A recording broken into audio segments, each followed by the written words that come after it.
Good morning. Welcome to my channel. My name is David Okun, and I'm talking about COVID-19. And I've been having surprising incidences involving my system. The recording just stops. It has been happening recently. I don't know what is going on with the system, but it has been happening at random. It just shuts out. Yesterday it happened, today it's happening again. But I've been talking about it keeps interrupting the videos, so I have to start recording all over again.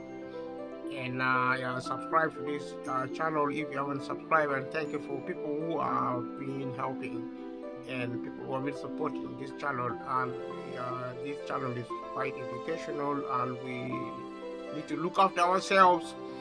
And we cannot give up on our life. The cost of living is a sign, and it has been happening for a long time. I've been talking about the cost of living, but it's a sign that things are not as we think. It's a sign we should actually be grateful for the suffering coming with the cost of living. It's not just in one country, it's global, and the government of every country is responsible for that because of the economic type of system, because of capitalism, which actually gives money and wealth to the rich and take away wealth from poor people and give it to the rich. And we have a system of violence, a system of social injustice. We have a broken culture, a kind of culture in which we suffer, we practice violence, and you know, we are not supposed to live like that. See, we are not beggars. We don't beg anyone. We have the right to exist, and whether you sleep rough on the street, you should speak. To the extent that your oppression still allows you to speak. To the extent that your oppression allows you to exist. Try your best to exist and take your life fairly seriously. If there is a problem to do with the cost of living, and I'm not only talking about the cost of living, I'm talking about existence, health, mental illness, mental health. And I'm only trying to explain COVID-19 is one of such problems. There are chains of problems, unending problems. If you are born maybe 10, 20, 30, 40 years ago, and you are suffering mentally, you're depressed, you're lonely, you have physical pain, and you get no help from the hospital, you get no help from employers. Employers have no respect for you. They treat you like you're not human. And that is why, you see, the reason I'm saying is people should not stop thinking they have done anything wrong. You haven't done anything wrong for suffering the cost of living. You're innocent. The guilty party is only the government. In the UK, in America, in Europe, wherever the government is responsible for that, for the suffering of the people, because it is supposed to run the country peacefully. But because it has shut down the public sector deliberately, and the public sector is no longer functioning, the sort of the public sector to private companies, the private companies are shutting it down. And the government claimed to give money to private sector. Private sector gets money from the government, but they spend it on capital investment, and they spend it on infrastructures.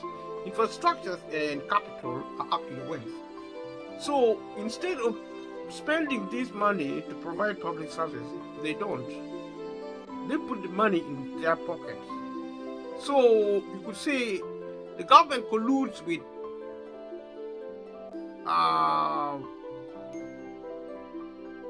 fellow friends and maybe families within the private sector and get big money for free from the government in the name of financing public sector, and they don't. I mean, the public sector cannot function without money. And the government says they are spending money on public service. Yes, they are, but the money doesn't reach. Because, see, public sector, public service should be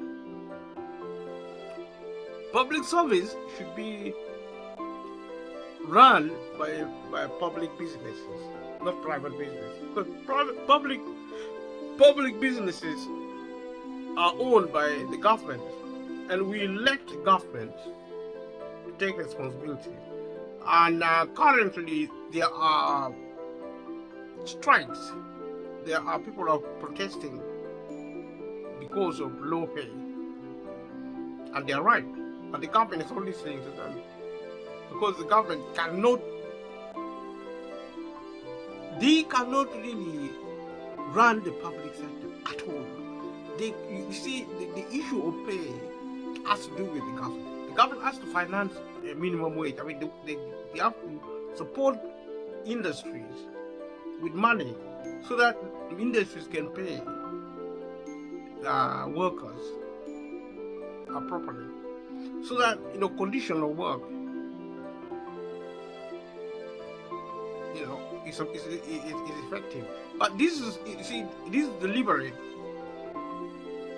It is not inevitable that people are actually suffering. People suffer because the people in power, and I'm not talking about the conservative government only, I'm talking about New Labour as well as Liberal Democrat. Talk about people who are in power generally. They are colluded to actually practice violence on the people of this country, on the people of every country. Every government is violent. They treat citizens as slaves.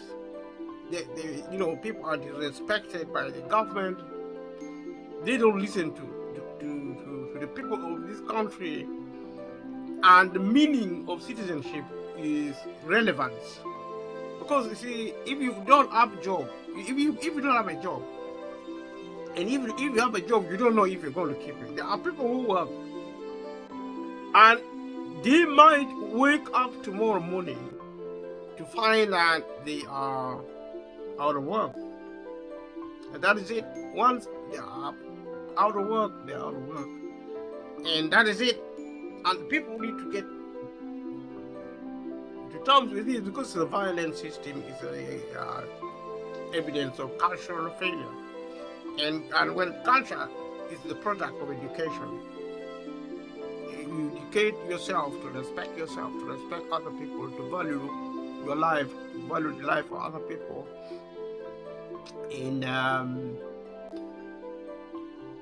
you live peacefully, you learn to live peacefully. You don't call people strangers. And that's what you find all over the world. Okay, fellow human species. I mean, are other people aliens or animals? Are we really humans? I mean, if we are humans, then why are we strangers? If you walk down the street, you're going to be afraid not of foxes or any wild animals.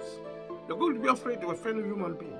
So we need to go back to basics and begin to teach ourselves respect for life. We need to learn compassion. If people really suffer, we have to really be sensitive. I'm not talking about empathy, I'm talking about sympathy. And sympathy should not be despised. Sympathy is an act of kindness. People should be kind. There is a lot of cruelty especially within the ruling class. These people actually behave like psychopaths. Because if the British people or the citizens of the world cannot access jobs, how are they going to survive? technology is developing, and technology should be used peacefully. If technology is actually acquired in the face of social violence, cultural violence, or even cultural backwardness, we're not really well educated enough to respect ourselves and to respect others, because it is disrespectful to allow people to suffer the cost of living in a country like Britain, the sixth richest in America, the richest country in the world like USA. It is no basis for people really suffering. In the European countries, one of the richest continents in the world, nobody like Australia, New Zealand, in Asia, there is a lot of wealth. Nobody in the world should be suffering the cost of living.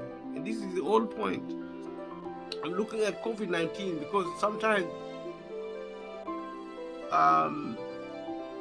people don't really understand that COVID-19 is a crisis which affected the economy, and it affected the economy because the government wasn't there to protect the economy. The section of economy for the rich is functioning, and the rich are not suffering anything.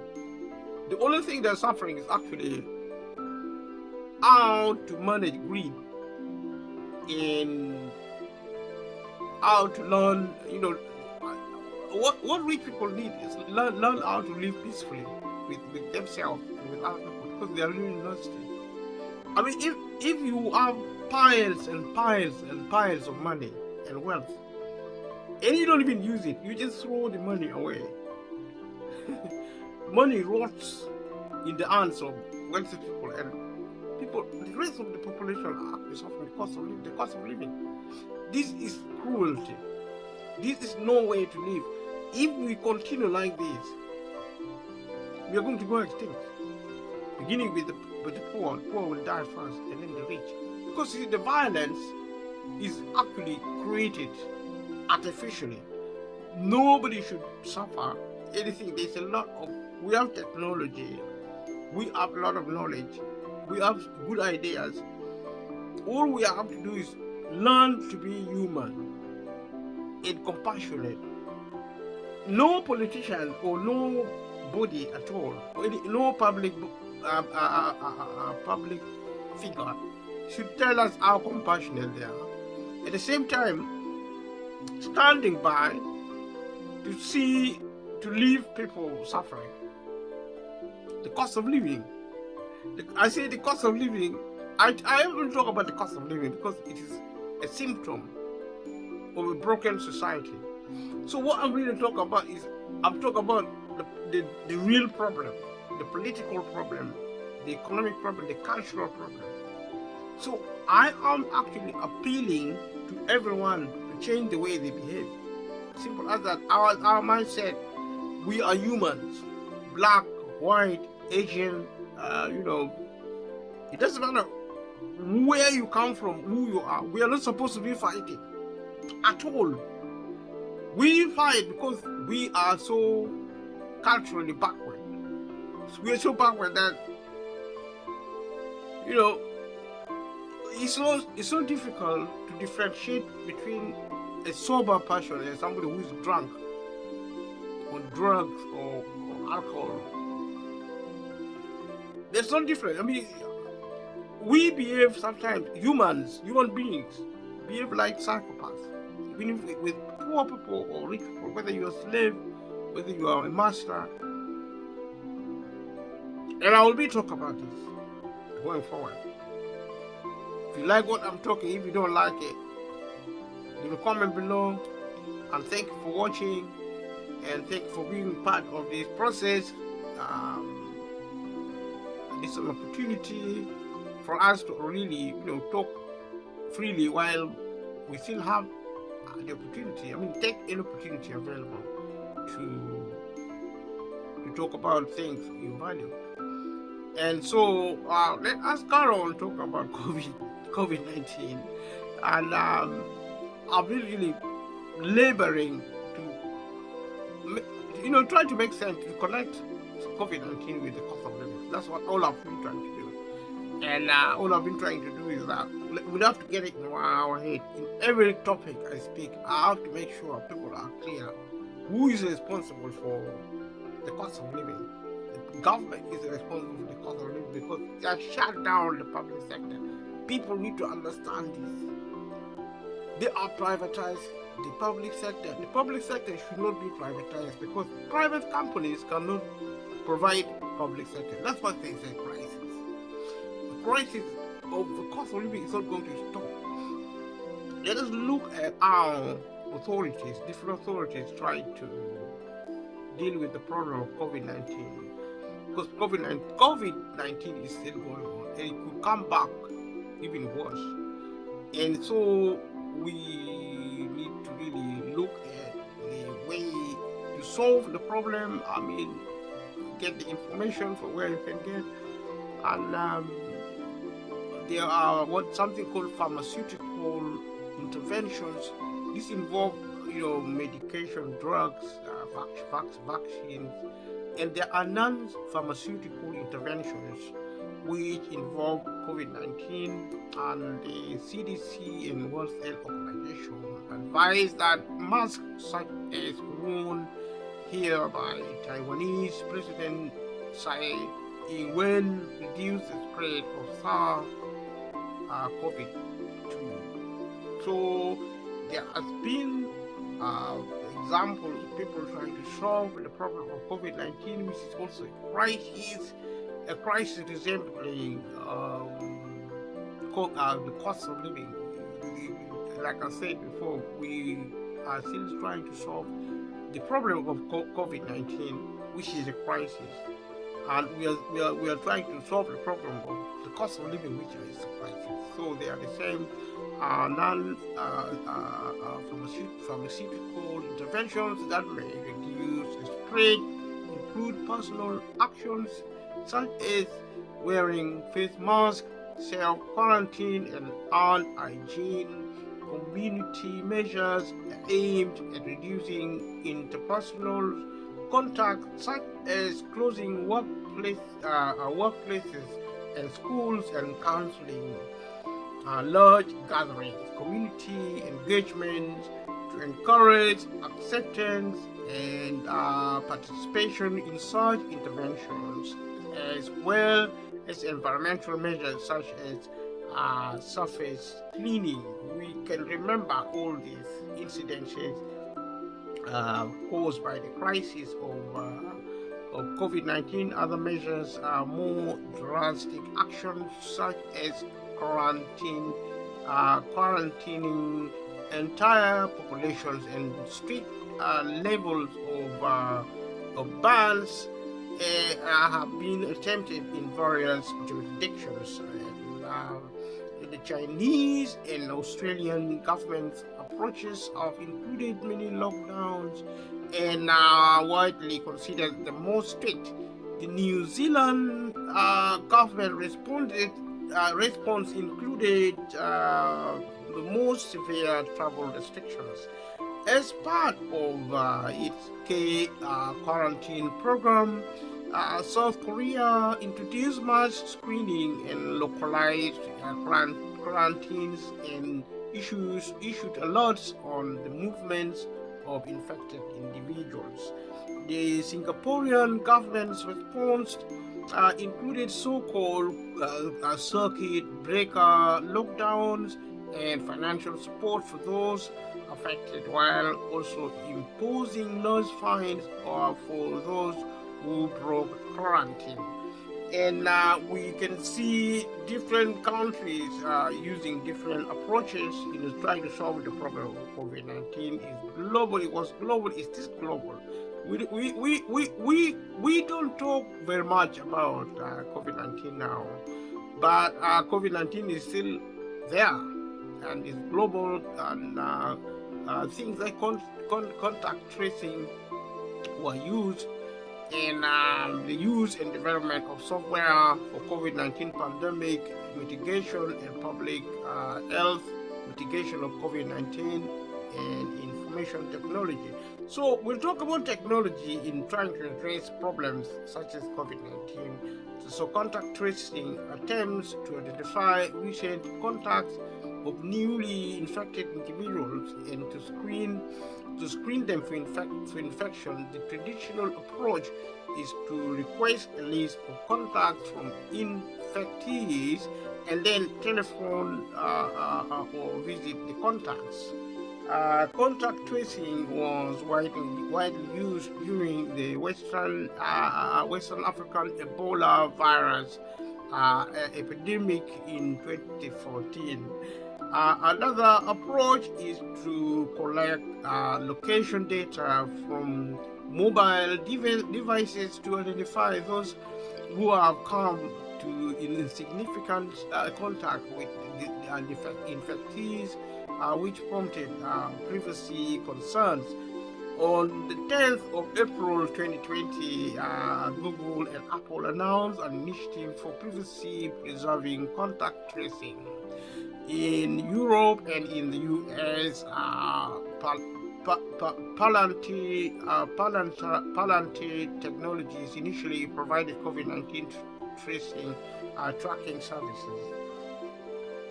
So let us look at healthcare, which was actually part of the approaches to deal with COVID-19. And while we do that, let us put in perspective why there were a lot of problems dealing with COVID-19 because of the failure of the public sector. And the people who actually suffered the most are people who depended on the government for help. And the government cannot give help even during COVID-19. They cannot give help effectively if the hospitals are not working, if the health services are not functioning well, and the health service cannot function well if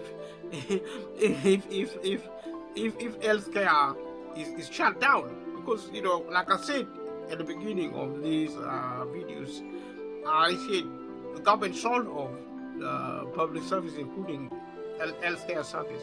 It sold off the private companies. The private companies shut it down because it's not making profit for them.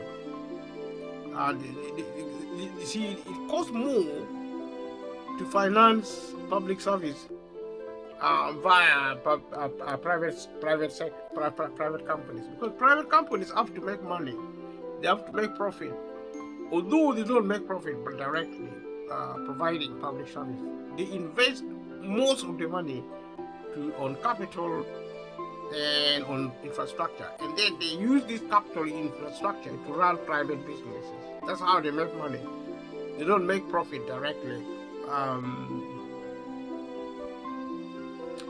So let's look at healthcare and flattening the curve list of countries by hospital beds and shortages related to the COVID-19 pandemic.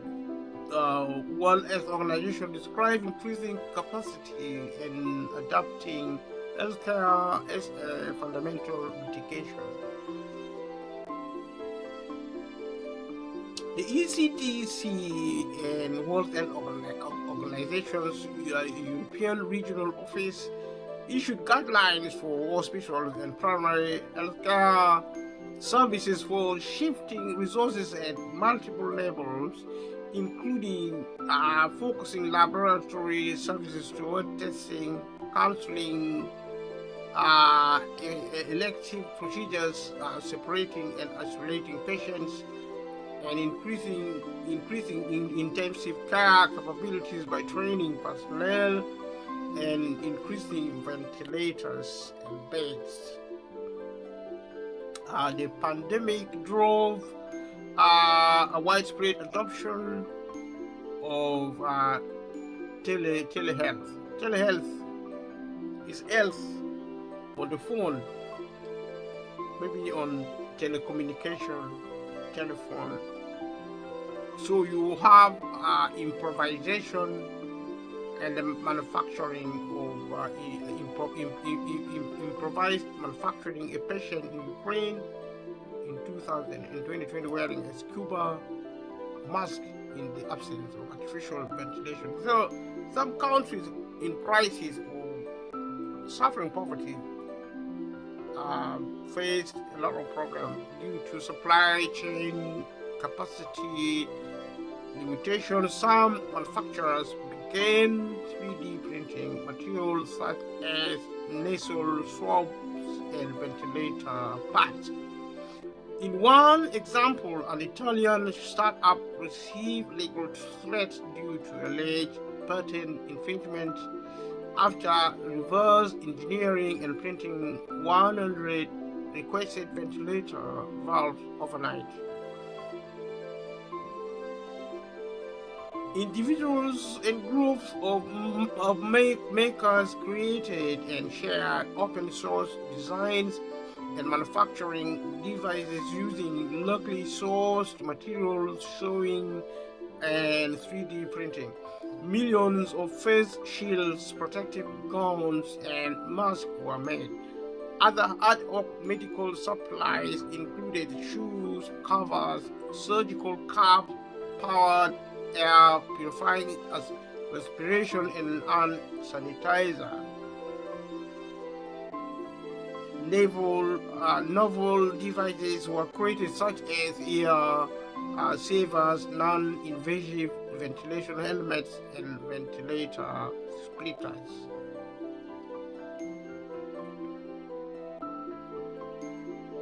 So herd immunity, herd ethnic group. In July 2021, several experts expressed concerns that achieving herd immunity would not be possible because Delta can transmit among vaccinated individuals. CDC published data showing that vaccinated people could transmit Delta, something officials believe was less likely with other variants. Consequently, the World Health Organization (CDC) encouraged vaccinated people to continue with non-pharmaceutical interventions such as masking and social distancing and quarantine if enforced. So look at the history of COVID-19 and the timeline of COVID-19 pandemic and prevention and pandemic prediction and preparation prior to COVID-19 pandemic in 2019. And let us look at the origins. The outbreak was discovered in November 2019. It is possible that human-to-human transmission was happening before the discovery. Based on a retrospective analysis starting from December 2019, the number of cases in Hubei gradually increased, reaching 60 by the 20th of December, and at least 266 by the 31st of December. A pneumonia cluster was observed on the 26th December and treated by Chinese pulmonologist Zhang Jixian. She informed Yuan Xianggan CDC on the 26th December. After analyzing pneumonia patient samples, a genetic sequencing company named Vision Medical reported the discovery of a novel coronavirus to the China CDC on the 28th of December. On the 30th of December, a report from Capital Bio Med Lab addressed to Yuan Central Hospital reported an erroneous positive result for SARS, causing doctors to alert authorities. 8 of those doctors, including Li Wenliang, who was also punished on the 3rd January, were later admonished by the police for spreading false rumors. These are some of the activities happening in in China during the beginning of the pandemic. Doctor of the emergency department at the Central Hospital of Yuan, AI Fan was also reprimanded. That evening, Yuan, our principal health commissioner, WMHC, issued a notice about the treatment of pneumonia of unknown case. The next day, WMHC made the announcement, publicly confirming 27 cases, enough to trigger an investigation.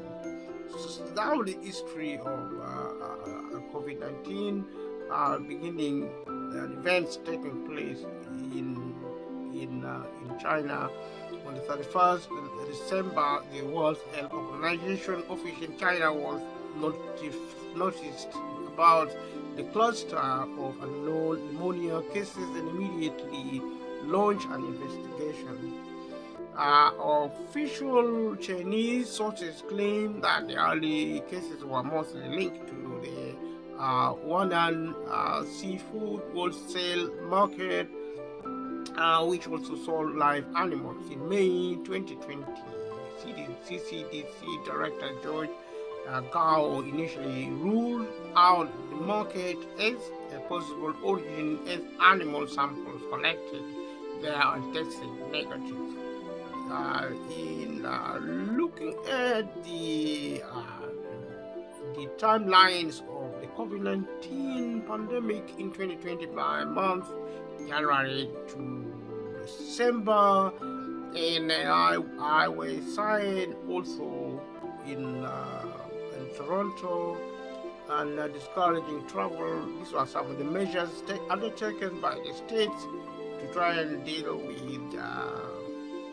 COVID-19. On the 11th January, a World Health Organization was notified by the Chinese National Health Commission that the outbreak was associated with the exposures in the market, and that China had identified a new type of coronavirus which isolated on the 7th January.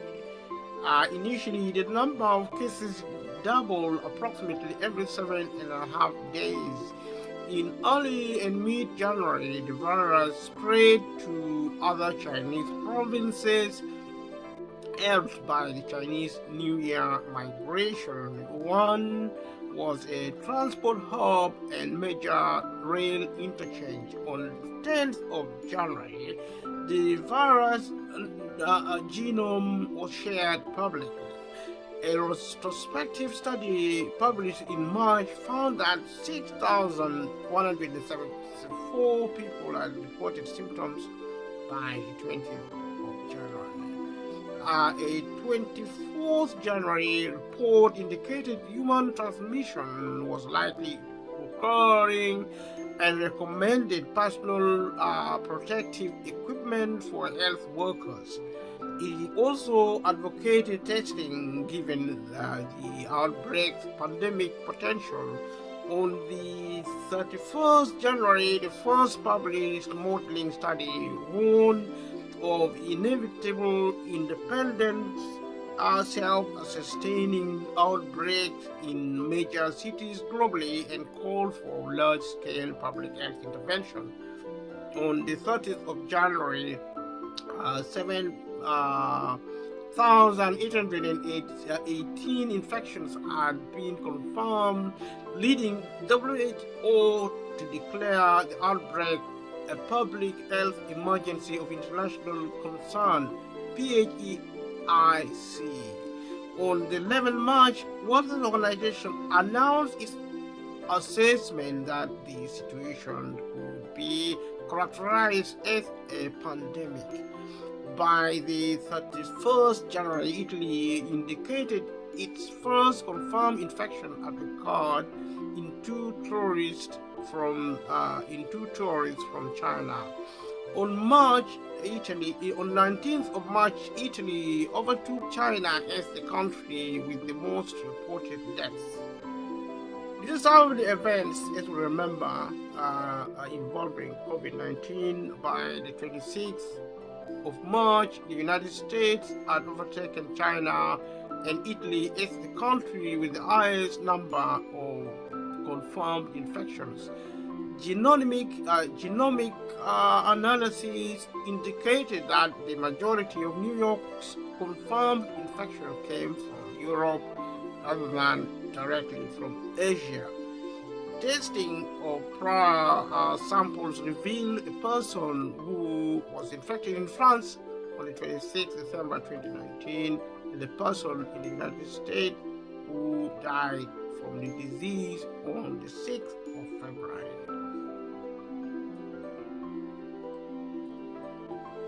In October, World Health Organization reported that 1 in 10 people around the world may have been infected, or 780 million people, while only 35 million infections had been confirmed. On November, Pfizer released trial results for a candidate vaccine showing a 90% effectiveness in preventing infection. That day, Novavax submitted an FDA fast-track application for their vaccine. On the 14th of December, Public Health England reported that a variety had been discovered in the United Kingdom's southeast, predominantly in Kent. The variant, later named Alpha, showed changes to the spike protein that could make the virus more infectious. As of the 31st December, 1,108 infections had been confirmed in the UK. On the 4th February 2020, U.S. Secretary of Health and Human Services Alex Azar waived liability for vaccine manufacturers in all cases except those involving willful misconduct. In 2020, the timeline beginning the 2nd January, the Alpha variant, first discovered in the UK, had been identified in 33 countries. On 6 January, the Gamma variant was first identified in Japanese travelers returning from Brazil. On the 29th January, it was reported that the Novavax vaccine was 49% effective against the Beta variant in a clinical trial in South Africa. The corona vaccine was reported to be 50.4% effective in Brazil clinical trial. A temporary hospital for COVID-19 patients in March in Brazil in 2021. On the 12th of March, several countries stopped using the Oxford AstraZeneca COVID-19 vaccine due to blood clotting problems, specifically cerebral venous sinus thrombosis (CVST). On the 20th of March, the World Health Organization and European Medicines Agency found no link to thrombosis, leading several countries to resume administering the vaccine.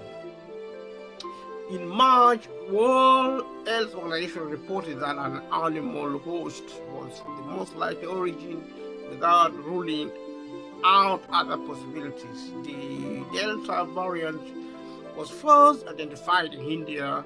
In mid-April, the variant was first detected in the UK, and 2 months later it had become a full-fledged third wave in the country, forcing the government to delay reopening that was originally scheduled to June. So the conundrum and also the drama of COVID-19 isn't finished yet, and we haven't seen the last of similar crisis. On the 10th of November, Germany advised against the Moderna vaccine for people under 30 due to a possible association with myocarditis. On the 24th November, the Omicron variant was detected in South Africa. A few days later, the World Health Organization declared it a VOC variant of concern. The new variant is more infectious than the Delta variant. These were mainly the events in 2020. So in 2022,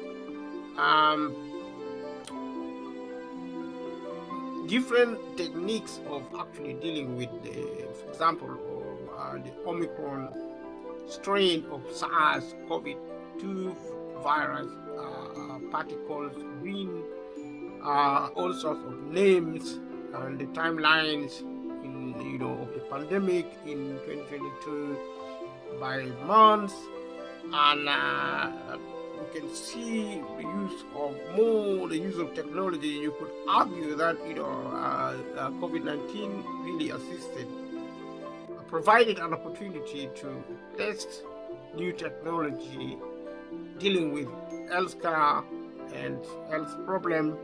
On the 1st January, Europe passed 100 million cases amidst a surge in the Omicron variant. Later that month, the World Health Organization recommended the rheumatoid arthritis drug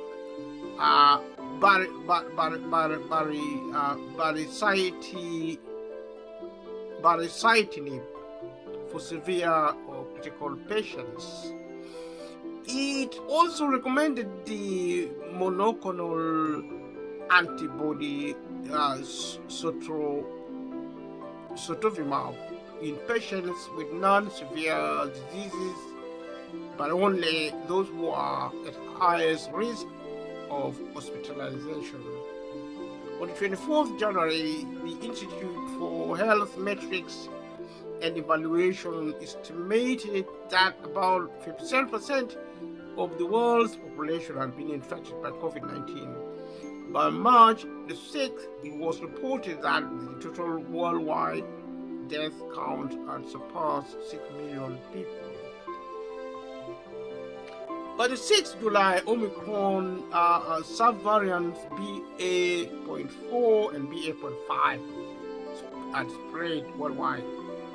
World Health Organization Director General Tedros Ghebreyesus stated that on the 14th of September 2022 that the world had never been in a better position to end the pandemic, citing the lowest number of weekly reported deaths since March 2020.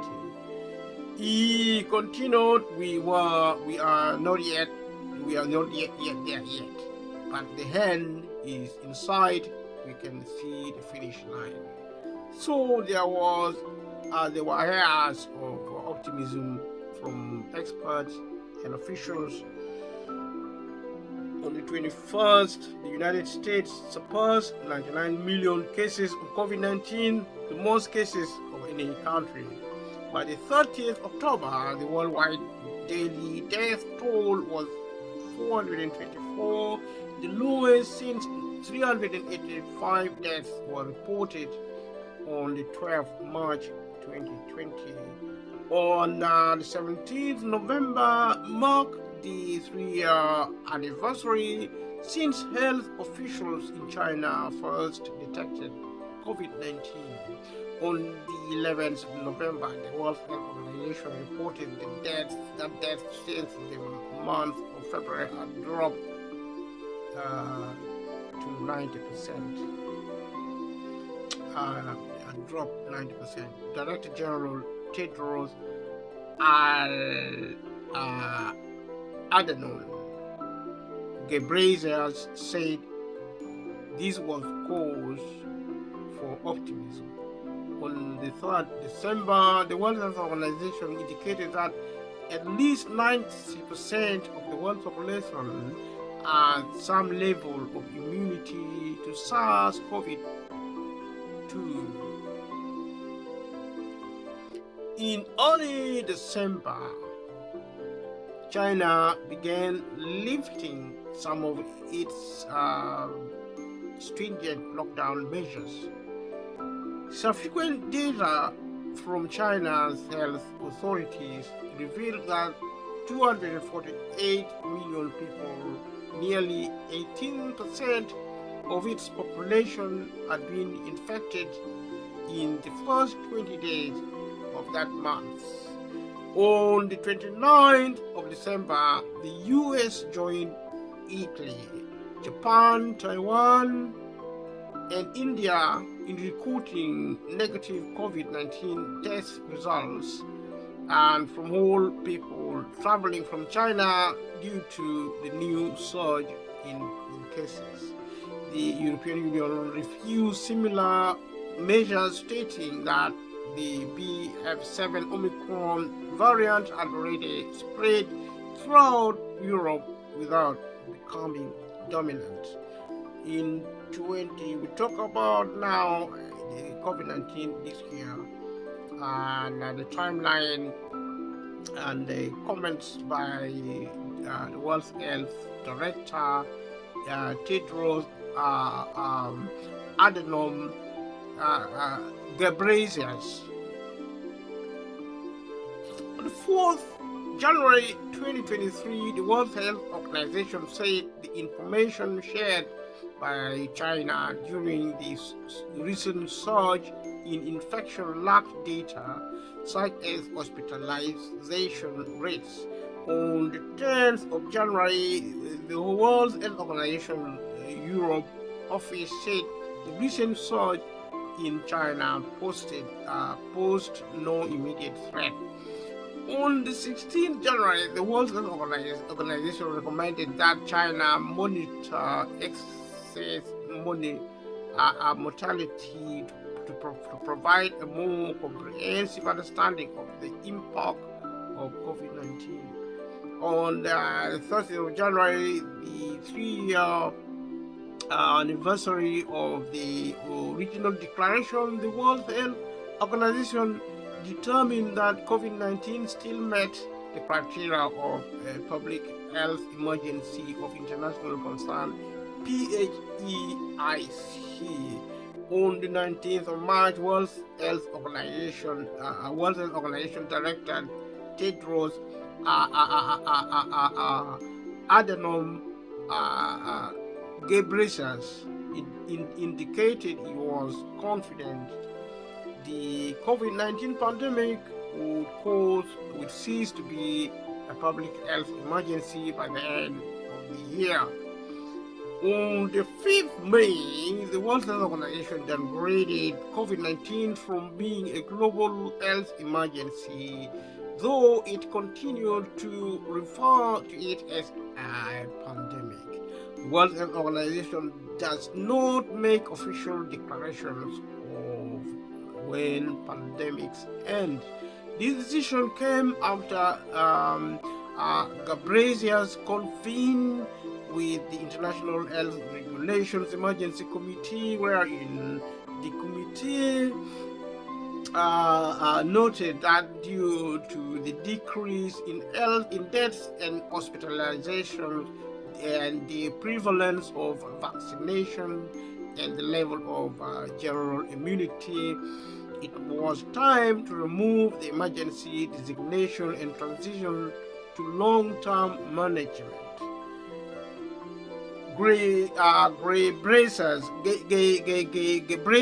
agreed, reducing the classification to an established and ongoing health issue. By May 2023, most countries are returned to everyday life as it was before the pandemic. Look at the responses from around the world on the pandemic. National reactions range from strict lockdowns to public education campaigns. World Health Organization recommended that curfews and lockdowns should be short-term measures to reorganize, regroup, rebalance resources, and protect the healthcare system. And there were talks of the healthcare system across the globe struggling to cope with COVID-19. This, like I said at the beginning, was due to the fact that there was no longer public element of healthcare sector, and private healthcare systems are not designed to deal with crises, including the cost of living, including the crisis, any crisis at all in any aspect of private sector is not designed to deal with it. It cannot deal with crisis or poverty, of health care crisis, or security, or poverty, you name them, the public private sector design. So the problem was created by the system and by politicians who, should I say, they really, I don't know what's wrong with them, because they believe in privatization. They think everything should be privatized, and that's what they did. National reactions. So we say World Health Organization, as of the 26th March 2020, 1.7 billion people worldwide were under some form of lockdown. There are 7 to 8 billion people in the world. So it is incredible that 1.7 billion people worldwide were under some form of lockdown. This increased to 3.9 billion people by the first week of April, more than half of the world's population in several countries.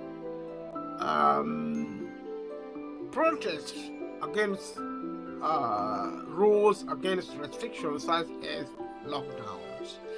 In a February 2021 study found that protests against restrictions were likely to directly increase the spread of the virus. In Asia, as of the end of 2021, Asia's peak can come at the same time and at the same level as the world as a whole in May 2021. However, cumulatively they had experienced only half of the global average in cases. So in other words, the incidence of COVID-19 was so intense, and more intense in Asia than in the Western world, so to speak. This is due to there being more restrictive measures in Asia than in the West and the rest of the world. Probably China opted for containment, instituting strict lockdowns to eliminate viral spread. The vaccine distributed in China included the BIVP, WIVP, and CoronaVac. This is some of the products, technology, techniques to deal with COVID-19. It was reported on the 11th December 2021 that China had vaccinated 1.162 billion of its citizens, or 82.5% of the total population of the country, against COVID-19. There are over 2 billion people in China, and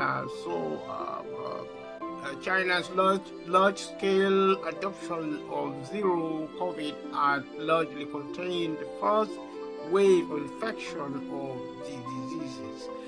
when the waves of infections due to the Omicron variant followed, China was almost alone in pursuing the strategy of zero COVID to combat the spread of the virus in 2020. In 2022, lockdown continued to be employed in November to combat a new wave of cases. However, protests erupted in cities across China over the country's stringent measures, and in December that year, the country relaxed its zero COVID policy.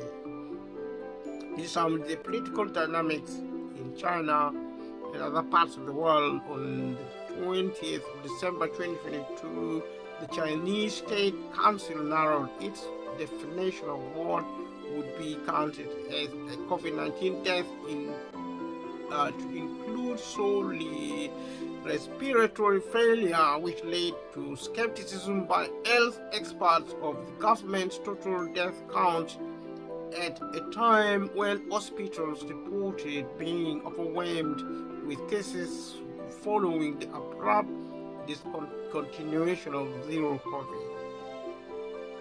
The first case in India was reported on the 30th of January 2020. India ordered a nationwide lockdown starting 24th March 2022 with a phased unlock beginning 1st June 2020. 6 cities accounted for around half of reported cases: Mumbai, Delhi, Ahmedabad, Chennai, Pune, and Kolkata. Post-lockdown, the government of India introduced a contact tracking app called Arogya Setu to help authorities manage contact tracing and vaccine distribution. India's vaccination program was considered to be the world's largest and most successful, with over 90% of citizens getting the first dose and another 65% getting the second dose. India has similar population size to China, over 2 billion also. Between China and India, we have about 2 billion people living there. On the 21st October 2021, it was reported that the country had surpassed 1 billion vaccinations. So we look at techniques such as disinfection taking place around the world. In Tehran, for example, metro lines to prevent COVID-19 transmission. Similar measures have been taken in other countries. So disinfection was very common. If you remember, Iran reported its first confirmed cases on the 19th February 2020 in Qom. Early measures included the cancellation, closure of concerts and other cultural events, Friday prayers, and school and university campuses. So there was a lot of problem actually. There was a lot of stress and distress, and people really suffered, and the economy was impacted. Iran became a center for the pandemic in February 2020. More than 10 countries traced their outbreaks to Iran by the 28th of February, indicating a more severe outbreak than the 388 reported cases. The Iranian parliament closed after the 23rd of its 290 members tested positive. 23 of its members are tested positive for COVID-19 on the 3rd of March 2020, and at least 12 sitting or former Iranian politicians and government officials died by the 17th of March in 2020. And there are probably a few MPs died in Europe and America and maybe Britain, but I don't remember important people dying in this country, because I think probably because of advancement of health management and equipment available in these countries. By August 2021, the pandemic's fifth wave peaked with more than 400 deaths in a day. Covid-19 was confirmed in South Korea on the 20th January 2020. Military bases were quarantined after tests showed 3 infected soldiers. South Korea introduced what was then considered the world's largest and best organized screening program, isolating infected people and tracing and quarantining contacts. The screening method included mandatory self-reporting by new international arrivals through mobile application combined with